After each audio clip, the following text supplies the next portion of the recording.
Olá, meus caros alunos do curso de enfermagem da Faculdade Top. Vamos dar prosseguimento ao nosso conteúdo de imunologia. Hoje, aula 3, falando sobre a formação das células sanguíneas. Hematopoiese significa formar células sanguíneas. Na aula passada, nós falamos sobre as células da imunidade inata. Então, alguns grupos de leucócitos que fazem parte da imunidade inata. Nessa aula, nós iremos estudar como essas células sanguíneas são formadas. Portanto,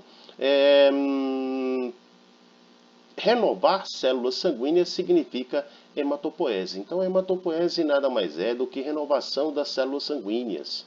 As células sanguíneas têm um tempo de vida útil dentro da circulação sanguínea. Portanto, essas células precisam ser renovadas continuamente. E essas células são formadas a partir de uma única célula, chamada célula-tronco pluripotente. Essa célula-tronco aqui, elas são indiferenciadas, elas têm condições de se diferenciar em todas as células do nosso corpo. No entanto, essas células-tronco, elas são formadas, elas estão presentes na medula óssea vermelha. Só que no embrião, na fase embrionária, as primeiras células sanguíneas já são surgidas. E elas são surgidas a partir de um folheto germinativo denominado mesoderma. Para nós entendermos, após a formação do zigoto, esse zigoto começa um processo de sucessivas clivagens. O que significa clivar? Significa entrar em mitose, significa haver multiplicação celular. E forma-se então uma estrutura denominada blastocele, que é o botão germinativo, e a partir daí começa a originar os 3 folhetos do nosso corpo: mesoderme, ectoderme e endoderme. Cada uma desses folhetos irão formar os nossos tecidos. Ok? Então, as primeiras células sanguíneas já são formadas a partir do mesoderma. Quando o fígado e o baço começam a ser formados, o fígado e o baço assumem o papel hematopoético. Então, o fígado e o baço são formados, começa a haver a formação do fígado e o baço a partir da 14ª semana. Então, quando o fígado e o baço começam a ser formados e começam a entrar em funcionamento, esses serão os órgãos responsáveis. Esses serão chamados órgãos hematopoéticos temporários. No segundo mês de vida uterina, a clavícula ela começa a ossificar. Aí começa então a ter o início a formação da medula óssea vermelha, que é a partir daqui que ficam concentradas as células-tronco. E a partir dessas células-tronco é que se originam as células sanguíneas. Então observe que a medula óssea vermelha começa a ser formada no segundo mês de vida uterina, quando a clavícula começa a ossificar. Quando, então, o bebê nasce, ou seja, na vida pós-natal, as células sanguíneas são originadas das células-troncos da medula óssea vermelha. Quando na vida ainda pós-natal, na vida de uma criança, ou seja, no bebê e uma criança, quase todos a medula óssea encontrada no corpo dessas crianças é considerada medula óssea vermelha. No entanto, a partir que acontece a fase adulta de uma pessoa, a medula óssea vermelha ela vai se concentrar principalmente onde existe os chamados ossos chatos, crânio, externo, costelas e as vértebras. Então percebam que durante a fase de bebê, de uma criança, toda a medula óssea ela é considerada medula óssea vermelha. Agora, quando essa criança torna-se um ser adulto, somente algumas regiões do nosso corpo que irão conter a chamada medula óssea vermelha. E todas as outras, a medula óssea será chamada de medula óssea amarela. Então, pessoal, A hematopoese ou hemocitopoese, algumas pessoas colocam hemocitopoese. O que significa? Formação de células sanguíneas. As células sanguíneas são originadas da célula tronco. Então, uma célula tronco hematopoética tem a capacidade de formar eritrócitos, ou seja, está aqui, ó, os eritrócitos, que são as hemácias. Vão formar também os granulócitos, como os eosinófilos e neutrófilos e basófilos. Todos irão formar por esse processo chamado granulocitopoese. Linfocitopoese. Linfocitopoese vão formar os linfócitos. Linfócitos T, linfócitos B. E também a monocitopoese irão formar os monócitos, que esses monócitos migram para os tecidos e nos tecidos irão se diferenciar em macrófagos. E a megacariocitopoese é a formação das plaquetas, tá? São fragmentos de células que têm grande função na coagulação do sangue. Tranquilo? Então, as células sanguíneas originam-se a partir da célula-tronco na medula óssea vermelha. Medula óssea, célula-tronco hematopoética e a partir daqui se diferencia para a célula-tronco multipotencial, que irão então desencadear a diferenciação em hemácias, diferenciação em granulócitos, diferenciação em monócitos, diferenciação em linfócitos e diferenciação em plaquetas. Esse aqui é um sumário, isso aqui é uma tabela de diferenciação das células-tronco. Observe o seguinte, na medula óssea vermelha vai ser encontrada uma célula chamada célula pluripotente hemocitopoética. Essa célula pluripotente hemocitopoética não apresenta tanta capacidade mitótica, mas apresenta grande capacidade de se diferenciar em outras células que irão formar as células do sangue. Então observe aqui que a partir dessa célula-tronco ou célula pluripotente hemocitopoética, ela vai se diferenciar em um grupo de células chamada células linfóides. Células linfóides multipotente. Essas células linfóides multipotente é que irão formar os chamados linfócitos T e linfócitos B. Só que para que esses linfócitos T e linfócitos B sejam formados, eles vão passar por um processo de diferenciação. Então vejam, essas células linfóides multipotente vão dar origem às chamadas células linfocíticas. Essas células linfocíticas são células que apresentam grande capacidade mitótica, ou seja, grande atividade mitótica, autorrenovável. Então, quando a gente fala células linfocíticas formadoras de colônia, são células que apresentam grande capacidade mitótica, que irão sofrer muita mitose e também vão ser capazes de se autorrenovar. E dessa mitose, eles se diferenciam em chamados células jovens, linfoblastos, denominados linfoblastos. Quando nós pensarmos em blastos, nós temos que pensar que blastos significa células jovens. Células jovens são também chamadas de células precursoras, que é onde começa o processo de diferenciação morfológica. Então, a partir dessa célula precursora, inicia-se a diferenciação morfológica, inicia-se a diferenciação das formas. Esse linfoblasto, célula precursora, apresenta também grande atividade mitótica, só que não são autorrenováveis, ou seja, elas não conseguem formar si mesmo. Portanto, esses linfoblastos, eles necessitam de serem formadas a partir das células linfocíticas, ok? Então, os linfoblastos apresentam atividade mitótica, só que não conseguem se autoformarem. Quando a gente fala em autorrenovação, linfoblasto não consegue esse processo de autorrenovação, ou seja, de se autoformarem novamente. Portanto, esses linfoblastos são células precursoras de quem? São células precursoras dos linfócitos T e dos linfócitos B. Os linfócitos T, eles migrarão para o timo, onde ocorre então o processo de maturação. Beleza?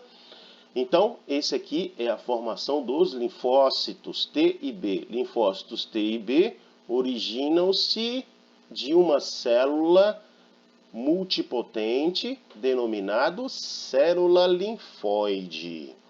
Por quê? Porque as células pluripotentes hemocitopoéticas também podem se diferenciar em células mieloide. Células mieloide não formam linfócitos T e B. Células mieloide multipotente, ela permanece na medula óssea e serão responsáveis pela formação de hemácias, serão responsáveis pela formação de megacariócitos que sofrerão fragmentação citoplasmática para formar as plaquetas, se diferenciarão em monócitos, agranulócitos e também se diferenciarão em granulócitos neutrófilos, eosinófilos e basófilos. Então percebam que das hemácias até os granulócitos, todas essas células sanguíneas serão formadas a partir de uma única, chamada célula mieloide. Essas células mieloides se diferenciam em células formadoras de colônias eritrocíticas, ou seja, são células que apresentam grande atividade mitótica e a partir delas originam uma célula chamada eritroblasto. Lembrem, quando ouvirem blasto, lembrem em células jovens. Esse eritroblasto, essa célula denominada eritroblasto, são células precursoras. Então, os eritroblastos são células precursoras das hemácias ou eritrócitos. Olhem para esta célula. O eritroblasto, uma célula precursora ou célula jovem, são células que apresentam um núcleo. Se vocês observarem essa figura aqui, de uma hemácia e de uma célula já madura, observem que essas hemácias perdem o núcleo. Então, durante o processo de diferenciação para as hemácias, os eritroblastos perdem o núcleo para dar lugar à hemoglobina, que é uma proteína que serão responsáveis por fazer o processo de transporte de gases. Então, os gases se ligam à hemoglobina. Tanto o oxigênio como o CO2, eles têm capacidade de se ligar à hemoglobina e é a partir daqui que acontece, então, a distribuição dos gases pelas nossas células. As células formadoras de megacariócitos também se diferenciam de células mieloides multipotentes. Essas células formadoras de megacariócitos irão se diferenciar em megacarioblasto, blasto jovens. Células precursoras, portanto, o megacarioblasto é uma célula precursora dos chamados megacariócito. Esse megacariócito irá sofrer fragmentação citoplasmática para originarem as plaquetas. E as plaquetas têm grande função na coagulação do sangue.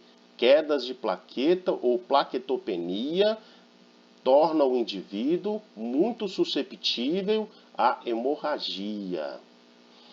E os monócitos? Os monócitos se originam das chamadas células monocíticas formadoras de colônia.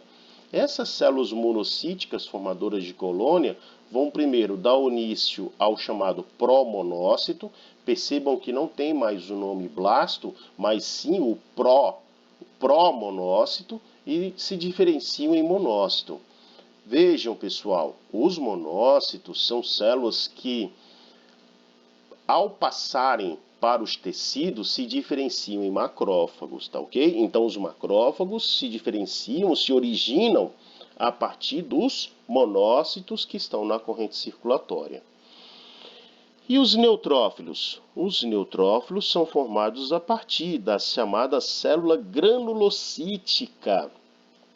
Essa célula granulocítica irão formar os mielócitos neutrófilos, que depois começam a apresentar os grânulos citoplasmáticos e o núcleo fica em forma de bastão e são chamados de granulócitos neutrófilos. Eu falei para vocês na aula passada que esses granulócitos neutrófilos podem ser com o núcleo em forma de bastão ou podem ser com o núcleo segmentado. Os neutrófilos segmentados já são células mais amadurecidas, ok? Os eosinófilos, eles são originados a partir da célula eosinofílica. Essa célula eosinofílica formadora de colônia irão formar os mielócitos eosinófilos para então formarem os granulócitos eosinófilos.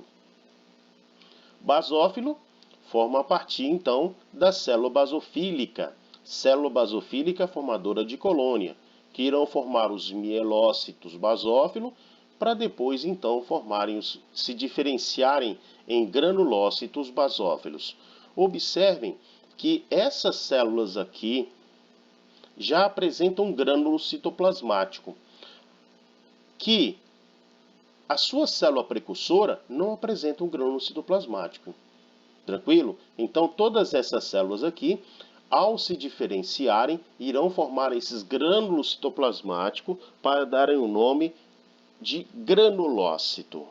Beleza? Então, recapitulando, os linfócitos T e B se originam das células linfocíticas.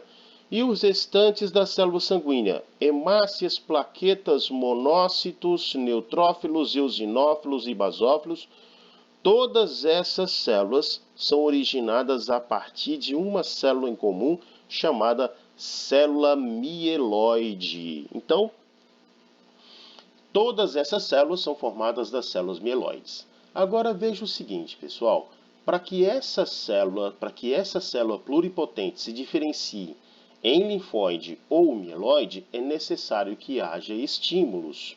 É necessário que haja uma sinalização. E essa sinalização são feitas a partir de citocinas ou são feitas a partir de hormônios. Beleza? Então são as citocinas e os hormônios que irão sinalizar que existe a necessidade de formar linfócitos T, linfócito B, ou se não, que existe a necessidade de formar hemácias e assim sucessivamente. Então as citocinas e os hormônios que farão a parte de sinalização entre elas, havendo a necessidade ou não de formarem células e qual a célula que será formada. Esse aqui é um diagrama mostrando a passagem das células para os capilares. Então percebam aqui um processo chamado de diapedese. Diapedese é a passagem das células que foram formadas para dentro da luz dos capilares e é passado através de determinados espaços entre o endotélio, entre estas células. Então, entre as células passam-se essas células que irão compor o sangue. Então, esse processo de passagem aqui entre os capilares é denominado de diapedese. Aqui vocês estão vendo um leucócito passando para o sangue, para a luz dos capilares. E aqui vocês estão vendo um eritrócito passando para a luz dos capilares. E essa grande célula aqui é chamado de megacariócito. Esse megacariócito irão sofrer fragmentações do seu citoplasma. E esses fragmentos citoplasmáticos que irão ser chamados de plaquetas que atuarão no processo de coagulação do sangue. Então, essa figura ela foi retirada de um livro de histologia do Carneiro, tá? Mostrando a passagem das células para os capilares por um processo denominado diapedese. Bom, falamos então que essas células são formadas a partir da célula-tronco composta na medula óssea. Então, obviamente, nós temos que falar um pouco sobre essa medula óssea. A medula óssea é um órgão bastante difundido, ou seja, é um órgão que se apresenta em vários locais dos ossos, ou seja, existe uma disseminação dessa medula óssea em vários locais. Você pode encontrar a medula óssea em vários locais. Então é um órgão difuso, bastante volumoso e muito ativo. Okay? Essa medula óssea ela produz cerca de 2 bilhões de hemácias, 2 bilhões de fragmentos citoplasmáticos de plaquetas, 1 bilhão de granulócito. Ok? E onde encontra-se a medula óssea? No canal medular dos ossos longos e nas cavidades dos esponjosos. Então, os ossos, eles são divididos em ossos esponjosos, que apresentam essas trabéculas ou forames, tá? E os ossos compactos. Os ossos compactos não apresentam essas trabéculas. E no canal medular dos ossos longos e compactos, você pode encontrar, então, a medula óssea. Só que é o seguinte, a medula óssea, ela se divide em medula óssea vermelha e medula óssea amarela.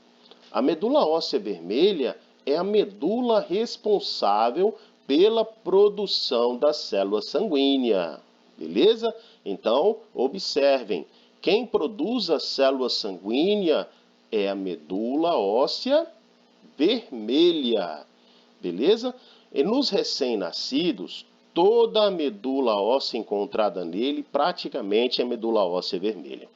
A partir que esses recém-nascidos vão entrando na fase adulta, uma parte da medula óssea ela fica como chamado medula óssea amarela. A medula óssea amarela é uma medula rica em tecido adiposo. Então, algumas pessoas chamam essa medula como tutano. Se vocês observarem, na canela do boi, que é chamada de chambaril, aquela parte medular, aquela parte da canela do boi, ela é rica em células adiposas. Percebam? E essa medula óssea amarela, ela não produz célula sanguínea, tá? Então, medula óssea amarela não produz célula sanguínea e contém simplesmente células adiposas. Quem produz célula sanguínea? Medula óssea vermelha. Então, a medula óssea vermelha tem presença de várias hemácias. Hemácias e eritrócitos é a mesma coisa. Armazena uma grande quantidade de ferro, porque esse ferro vai se associar à hemoglobina que está presente nos eritrócitos.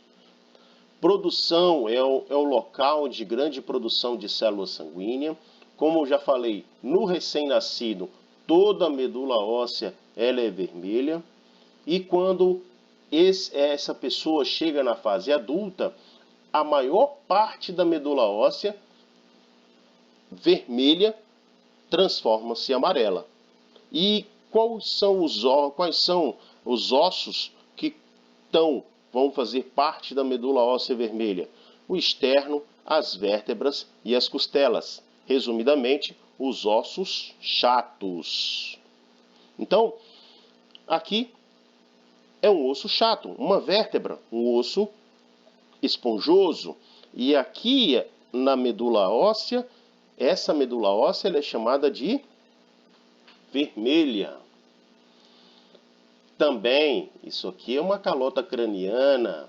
Calota craniana, osso chato. E aqui vocês podem perceber, essa aqui é a tábua óssea externa. Tábua óssea externa, ela é formada por osso compacto. E aqui a tábua óssea interna. Tábua óssea interna também é formada de osso compacto. E nesse meio tem uma estrutura chamada díploe. A díploe é formada por osso esponjoso. Então, compacto, compacto e esponjoso. É aqui que fica a medula óssea vermelha. Então percebam que no crânio existe uma estrutura chamada díploe, que é exatamente aqui que acontece então a formação das células sanguíneas, ou seja, onde existe a medula óssea vermelha. Externo. O externo é um osso que fica aqui na frente da pessoa.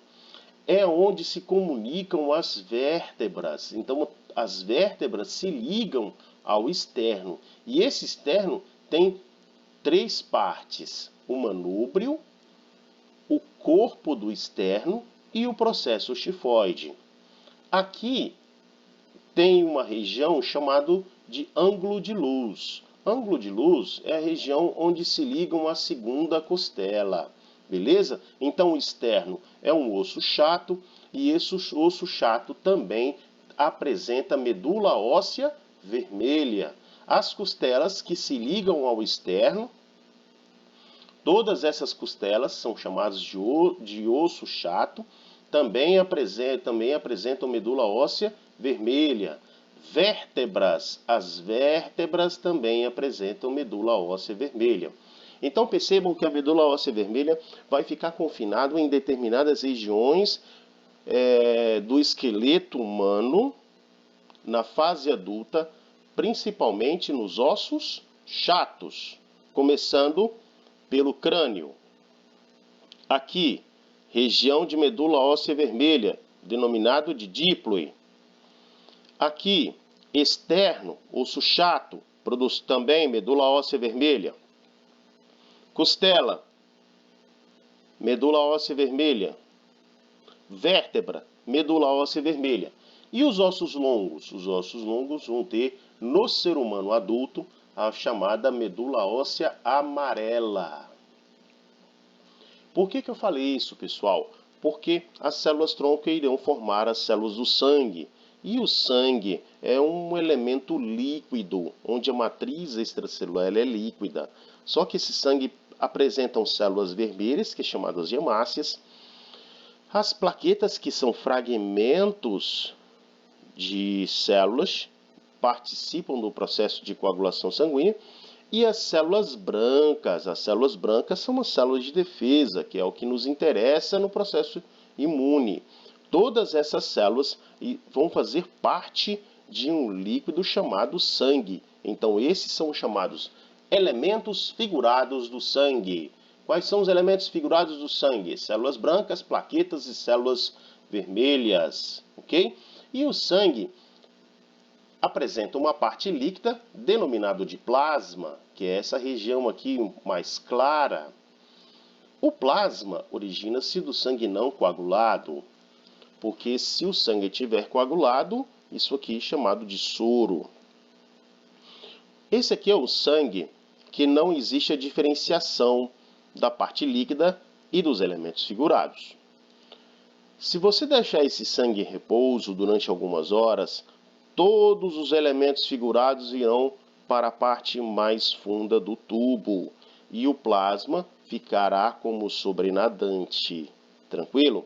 Abaixo do plasma você vai encontrar essa região mais esbranquiçadas, que serão encontrados as células brancas e as plaquetas, e aqui somente as células vermelhas.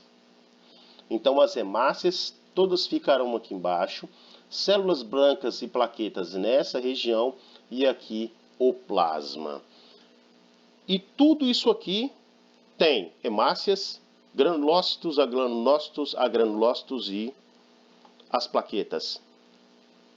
Associado a isso, o plasma, que é uma parte líquida que contém proteína, que contém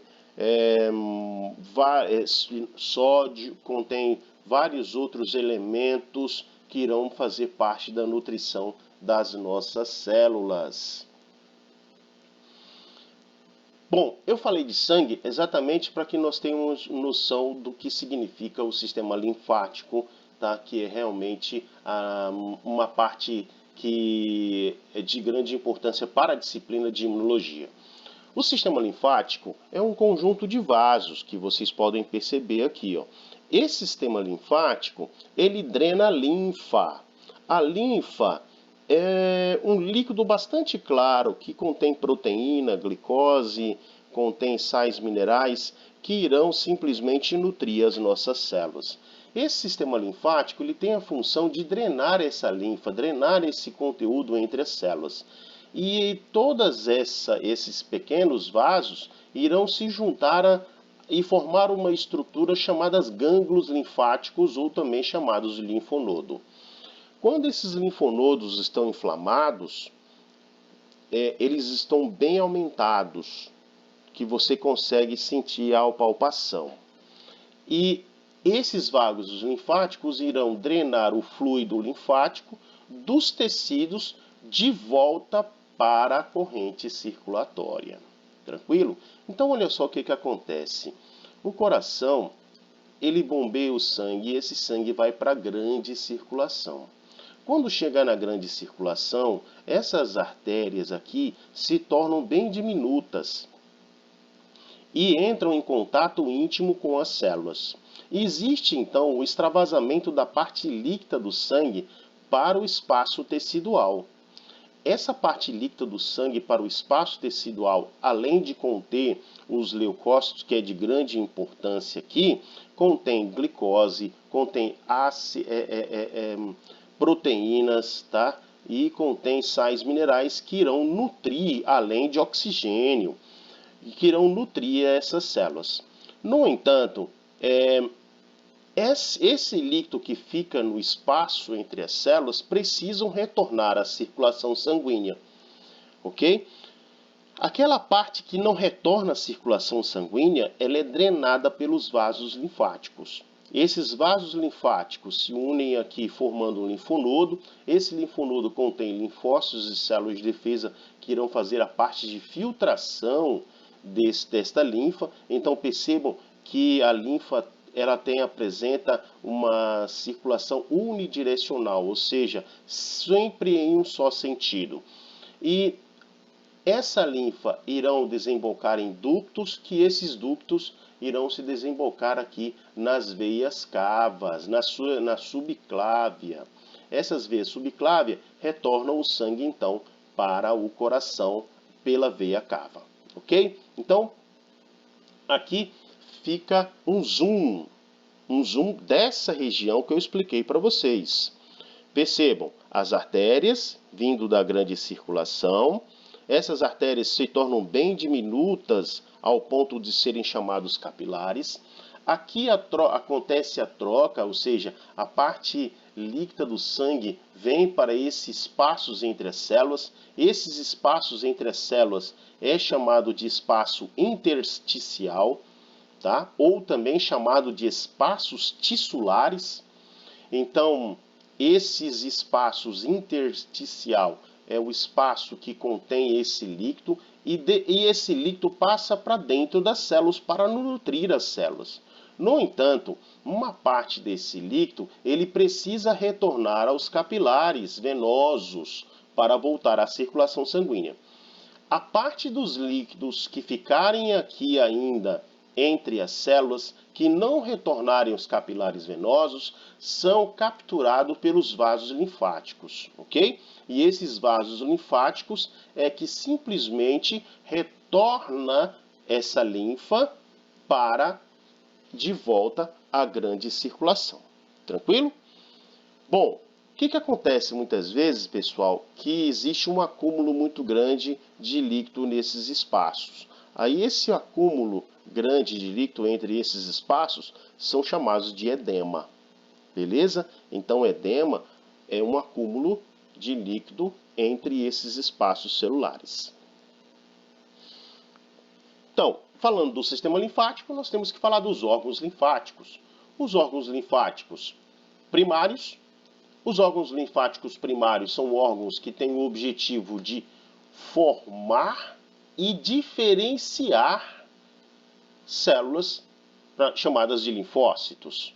Então, os linfócitos são originados e diferenciados nos órgãos linfóides primários. A partir daqui, esses linfócitos são enviados para os órgãos secundários. Esses órgãos secundários são os órgãos onde esses linfócitos ficam armazenados e exercem o seu papel no reconhecimento do antígeno. Antígeno nós iremos falar quando nós falarmos sobre imunidade adquirida.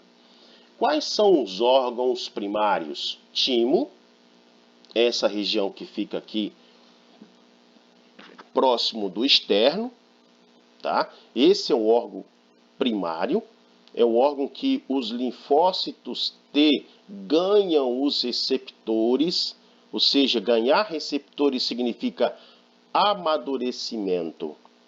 Então, os linfócitos T originam-se na medula óssea vermelha e são migrados para o timo, onde amadurecem.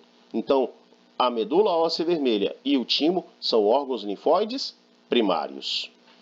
E os órgãos linfóides secundários? O baço, o linfonodo, que são chamados de gânglios linfáticos, as tonsilas e o apêndice. Então, linfonodos tem um conjunto de linfonodos em cada região do nosso corpo.